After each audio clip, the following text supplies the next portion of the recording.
नमस्कार। Sky educare में एक बार फिर से आप सभी का स्वागत है और मैं हूं आपके साथ एस के कटारिया। तो आज के इस वीडियो में हम बात करने वाले हैं इस पुस्तक के बारे में। संस्कृत की शिक्षण विधियों की ये पुस्तक है जो कि शिक्षक भर्ती परीक्षाओं की तैयारी करने वाले सभी प्रतियोगियों के लिए है, साथ ही शिक्षक पात्रता परीक्षाओं की तैयारी करने वाले सभी प्रतियोगियों के पाठ्यक्रम के अनुसार लिखी गई है। यानी कि आप किसी भी स्टेट से हों, किसी भी शिक्षक भर्ती परीक्षा की तैयारी कर रहे हों, उन सब में जितनी शिक्षण विधियां पूछी जाती हैं वो सारी की सारी इसमें कवर की हुई हैं। इस पुस्तक की विषय वस्तु पर आज मैं चर्चा करूंगा। तो पुस्तक आपके सामने है, संस्कृत शिक्षण विधियां। यही पुस्तक आपको देखने को मिलेगी। शिक्षक भर्ती परीक्षाओं एवं पात्रता परीक्षाओं के लिए लिखी गई है। व्याख्यात्मक विश्लेषण एवं अभ्यास प्रश्नों के साथ आपको ये मिलेगी, यानी कि इसमें वस्तुनिष्ठ प्रश्न और थ्योरेटिकल चीजें सारी दी हुई हैं। अब देखिए, नई शिक्षा नीति 2020 के अनुसार पाठ्यक्रम में संस्कृत की क्या स्थिति है, इसको विस्तार से बताया गया है, क्योंकि आपके एग्जाम के दृष्टिकोण से यह बहुत ही महत्वपूर्ण बिंदु है। दूसरा, अब तक विभिन्न शिक्षा नीतियों व आयोगों के अनुसार पाठ्यक्रम में संस्कृत की स्थिति कैसी रही थी, वो भी इसमें कवर किया गया है। भाषा शिक्षण के सिद्धांतों को विस्तार से बताया गया है। शिक्षण सूत्र विस्तार से समझाए गए हैं। भाषा शिक्षण की विधियों को बताया गया है, जिसमें भाषा शिक्षण की विधियों में उनको अलग अलग कैटेगरी में बांटा गया है, जैसे प्राचीन शिक्षण विधियां, नवीन शिक्षण विधियां, और वर्तमान में जो नवीनतम उपागम, हम नए नए उपागमों को अपनाते हैं शिक्षा में सुधार करने के लिए, उनको भी विस्तार से समझाया गया है। साथ ही व्याकरण, गद्य, पद्य, नाटक, अनुवाद, कथा या कहानी इत्यादि शिक्षणों को अलग से समझाया गया है। साथ ही शिक्षण उपागम ये इसमें बताए गए हैं। देख पा रहे हो ना, सही? ठीक है। शिक्षण उपागम इसमें समझाए गए हैं।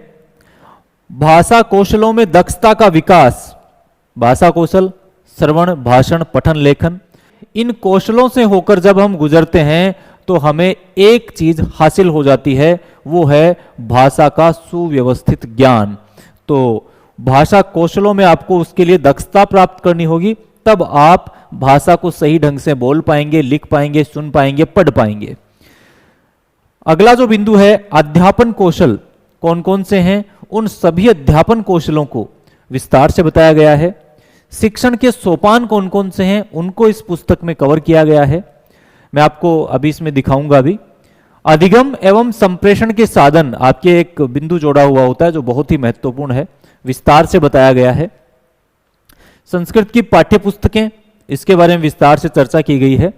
और भाषा शिक्षण में मूल्यांकन, इसके साथ ही सतत एवं व्यापक मूल्यांकन को भी विस्तार से बताया गया है। और लास्ट में अभ्यास हेतु कुछ महत्वपूर्ण प्रश्न दिए गए हैं, क्योंकि प्रतियोगी परीक्षाओं में अभ्यास की महत्ता को नकारा नहीं जा सकता। इसलिए आप अपने आप को परख पाओ कि मैंने कितनी तैयारी की, मैं कितना अब तक ग्रहण कर पाया हूं, इसकी परख कैसे होगी जब आप अभ्यास प्रश्नों को हल करेंगे तब। तो ये बहुत ही महत्वपूर्ण अभ्यास प्रश्न दिए गए हैं, जिनमें पिछली परीक्षाओं में आए गए प्रश्नों को शामिल किया गया है। चलिए, तो ओवरऑल ये अपनी पुस्तक का ओवरव्यू था कि इसमें ये सारी शिक्षण बिंदु दी गई हैं। अब इसकी अनुक्रमणिका मैं आपको पुस्तक में दिखाऊंगा, पुस्तक के पृष्ठ में आपको दिखाऊंगा किस प्रकार से विषय वस्तु को इसमें संजोया गया है। तो ओवरऑल ये मोटा मोटी एक रिव्यू था कि इस पुस्तक में हमने इन सभी चीजों को कवर किया है और बहुत ही शानदार ढंग से, सरल ढंग से इस पुस्तक में सभी चीजों को समझाया गया है। तो मूल रूप से यदि आप शिक्षक भर्ती परीक्षाओं की तैयारी कर रहे हैं या शिक्षक पात्रता परीक्षाओं की तैयारी कर रहे हैं, तो आपके लिए ये पुस्तक उपयोगी है। आप इस पुस्तक के बारे में अधिक जानकारी चाहते हैं तो आप इस नंबर पे फोन कर सकते हैं। इस नंबर पे आप जब कॉल करेंगे तो आपको सारी जानकारी बता दी जाएगी कि यह पुस्तक आप कैसे प्राप्त कर सकते हैं और कौन से एग्जाम के लिए उपयोगी है, क्या मैं इसको खरीदूं या नहीं खरीदूं, ये सारी चीजें आपको इस नंबर से जानकारी मिल जाएगी। यदि आप को ये पुस्तक ये लग रहा है कि आप इसको अभी खरीदना चाहते हैं तो ये क्यूआर कोड है, इसको स्कैन करके भी आप इस पुस्तक को खरीद सकते हैं। चलिए, आप इसको ऑनलाइन ऑर्डर कर सकते हैं, फ्लिपकार्ट, अमेजोन या फिर अपनी स्काई एजुकेयर की मोबाइल ऐप से भी जिसके द्वारा आप आसानी से इस पुस्तक को अपने घर तक मंगवा सकते हैं। अब देखिए, मैं इसके पृष्ठ दिखाने जा रहा हूं आपको कि अंदर से यह पुस्तक कैसी दिखती है। चलिए,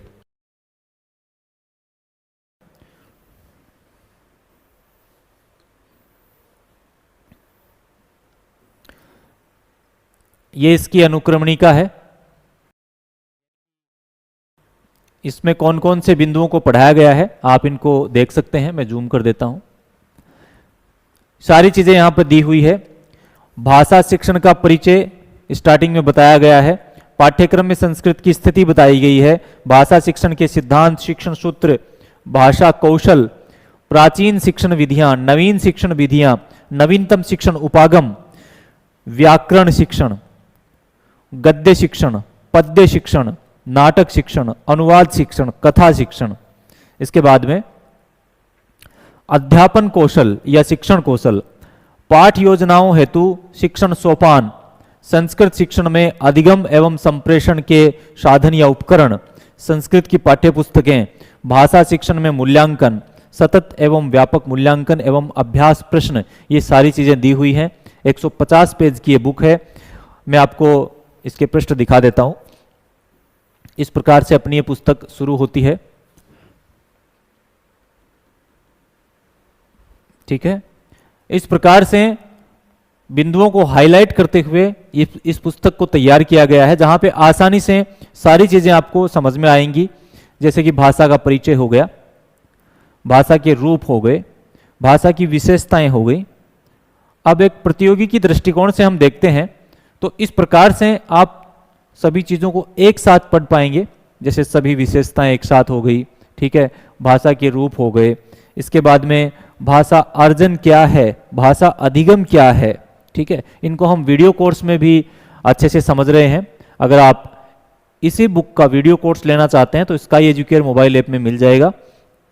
वहां से मेरे द्वारा इस पुस्तक को पूरा वीडियो में एक्सप्लेन किया गया है कि कौन सा शब्द जो है इसका क्या अर्थ निकल रहा है, शिक्षण विधियों में ये क्यों महत्वपूर्ण है, परीक्षा में किस प्रकार से प्रश्न बन सकता है और इस पुस्तक से आपको कैसे तैयारी करनी चाहिए। एक एक लाइन टू लाइन में इसको समझाते हुए पूरा वीडियो कोर्स तैयार किया हूं, तो वो आप ले सकते हैं।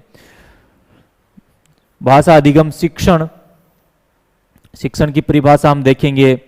शिक्षण का उद्देश्य आधारित वर्गीकरण इसमें दिया हुआ है। ठीक है, अब देखो, भारत सरकार ने प्रौढ़ शिक्षा का नाम बदलकर सभी के लिए शिक्षा कर दिया है, जो न्यू इंडिया साक्षरता कार्यक्रम के तहत एक कार्यक्रम है। यह कार्यक्रम 2022 से 27 के लिए है। इस कार्यक्रम के तहत आप अगले 5 सालों में प्रौढ़ शिक्षा के क्षेत्र में नए आयाम हासिल करेंगे। यानी कि प्रौढ़ शिक्षा जो था इसका नाम बदलकर सभी के लिए शिक्षा कर दिया। तो इस प्रकार की तमाम जानकारी आपको यहां पर मिलती रहेगी। नई शिक्षा नीति 2020 के अनुसार इसको तैयार किया गया है। तो शिक्षण की परिभाषाएं, शिक्षण विधि, शिक्षण प्रविधि, शिक्षण विधि और प्रविधि में अंतर यहां पे इंडेक्स के द्वारा आप समझ पाएंगे। अब यहां पर देखिए, स्तर के अनुसार शिक्षण के उद्देश्यों को अलग अलग इंडेक्स में लिख दिया गया है। जहां पर देखिए, उच्च प्राथमिक स्तर कक्षा 6, 7, 8 के लिए जो शिक्षक पढ़ाने जाएगा तो वो ध्यान रखे कि उन बच्चों के लिए शिक्षण के उद्देश्य क्या होंगे। अगर कक्षा 9, 10 में शिक्षक पढ़ा रहा है तो उसे पता होना चाहिए कि कक्षा 9 और 10 के बच्चों के लिए शिक्षण के उद्देश्य क्या होने चाहिए, उच्च प्राथमिक स्तर पर क्या उद्देश्य होने चाहिए। आप तुलना करते हुए पढ़ सकते हैं। तुलनात्मक अध्ययन के लिए आपको इस प्रकार की इंडेक्स की आवश्यकता पड़ती है, तो इसको बुक में अच्छी प्रकार से बताया गया है। तो मूल रूप से मैंने सारी जानकारी आपको दे दी है। अगर आपको फिर भी कुछ पूछना है या कोई जानकारी छूट गई है तो आप इस नंबर पे संपर्क करके वो जानकारी पूछ सकते हैं। वैसे ऑनलाइन यदि आप इस पुस्तक को खरीदना चाहते हैं तो फ्लिपकार्ट, अमेजोन या फिर सबसे अच्छा ऑप्शन है अपनी स्काई एजुकेयर की मोबाइल ऐप आप डाउनलोड कीजिए। वहाँ पे सबसे ऊपर आपको ये बुक लिस्ट की हुई मिलेगी, वहाँ से आसानी से खरीद सकते हैं। 3 से 4 दिन में आपके घर पे भेज दी जाएगी। उम्मीद करता हूँ जरूर ही यह बुक आपके लिए उपयोगी साबित होगी और ये वीडियो भी आपको पसंद आया होगा। इस वीडियो को आप उन तमाम साथियों के साथ जरूर शेयर करें जो भी शिक्षक भर्ती परीक्षाओं की तैयारी कर रहे हैं, और वीडियो को लाइक और शेयर करें। बुक आप मंगवा सकते हैं, जल्द ही आपके एड्रेस पर भेज दी जाएगी। तो उम्मीद है इसका आप भरपूर लाभ ले पाएंगे। तो आज के वीडियो को यहीं समाप्त करते हैं, मिलते हैं अगले वीडियो में, तब तक के लिए नमस्कार।